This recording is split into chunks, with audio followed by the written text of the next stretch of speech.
ঠাকুর শ্রী শ্রী রামকৃষ্ণদেবের জন্মতিথি চলে এসেছে। তো আমরা এই ঠাকুরকে সাজাবো, ঠাকুরকে ধুতি পরাবো।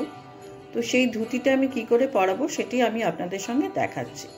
দেখুন, এটি একটি 12 হাত ধুতি। এই ধুতিটিকে আমি অর্ধেক করে নেব।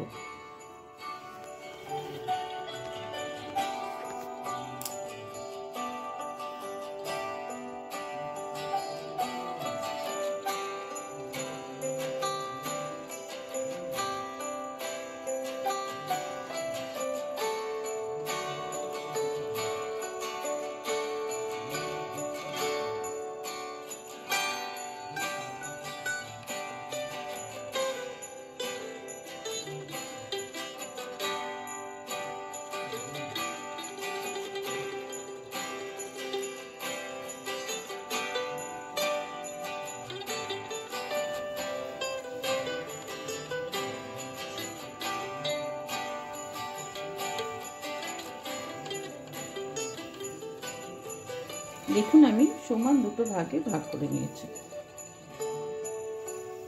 এইখানে একটা সেফটি লাগিয়ে দেব।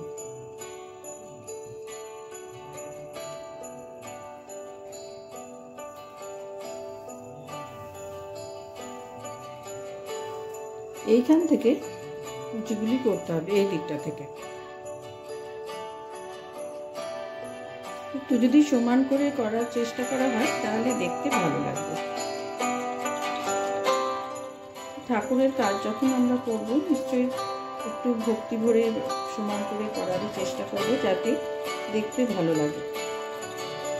দেখুন, এরকমভাবে আমি কুচিগুলো করছি।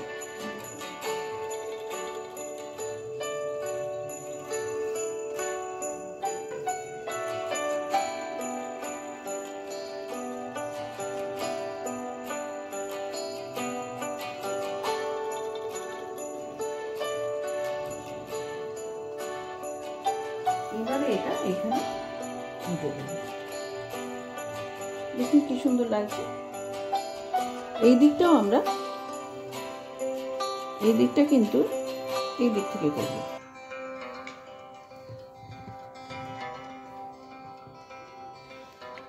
ভিডিওটা দেখতে দেখতে যদি ভালো লাগে তাহলে অবশ্যই একটা লাইক দেবেন এবং আমার চ্যানেলটি সাবস্ক্রাইব করবেন, এবং যেসব বন্ধুরা এইরকম ভিডিও দেখতে চান তাদের কাছে শেয়ার করবেন, এবং যদি কমেন্ট করেন তাহলে ভালো লাগবে। আমার কিছুটা অংশ আমি আলাদা করে রাখবো, এটা এখানে রাখবো, এটাও এখানে আমি গুঁজে দেবো।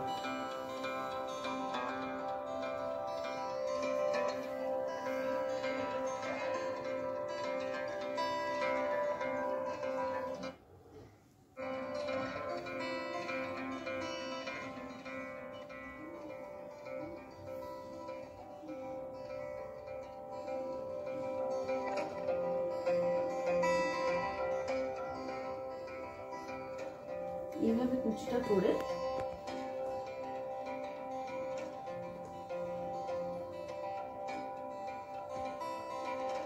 খুবটা এরকম ভাবে লাগিয়ে দেবেন।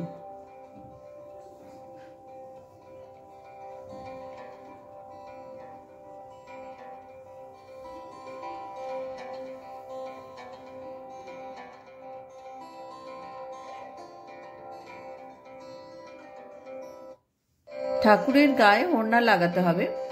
তো এই যে ওড়নাটি আমি এটাও হাফ করে নিচ্ছি, দেখুন আড়াআড়িও হাফ করছি এবং পাশাপাশিও হাফ করে নিচ্ছি, সরু করে নিচ্ছি, নাহলে চওড়া হলে এটা ফটোর সঙ্গে মানানসই হবে না। এটাকে হাফ করে নিয়ে এবারে এইটা আমি ঠাকুরের ফটোর ওখানে দিয়ে দিচ্ছি। দেখুন এরকমভাবে দিয়ে দিচ্ছি।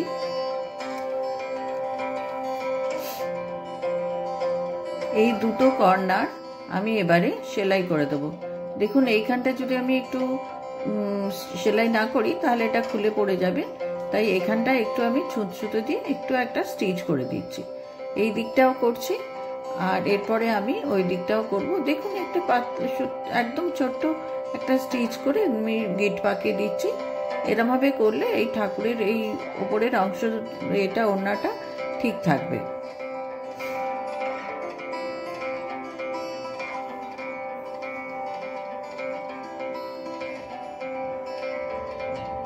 দেখুন আমি ধুতিটা এবারে আমি ঠিক করে দিচ্ছি। দেখুন এবারে কত সুন্দর লাগছে, ওড়নাটিও পরানো হয়ে গেছে, ধুতিটাও পরানো হয়ে গেছে। এইভাবে আপনারা যে কোনো ঠাকুরের ফটোতেই ধুতি পরাতে পারেন, দেখতে খুব সুন্দর লাগবে। আমরা ঠাকুরের কোনো জন্মতিথি বা যে কোনো সময় এরকমভাবে যে কোনো ফটোতে সাজাতে পারি। ভিডিওটি ভালো লাগলে লাইক, শেয়ার, সাবস্ক্রাইব করবেন এবং পাশে থাকা বেল বাটনটি অলে ক্লিক করে দেবেন। নমস্কার বন্ধুরা, ঠাকুরের সকলকেই মঙ্গল করুন।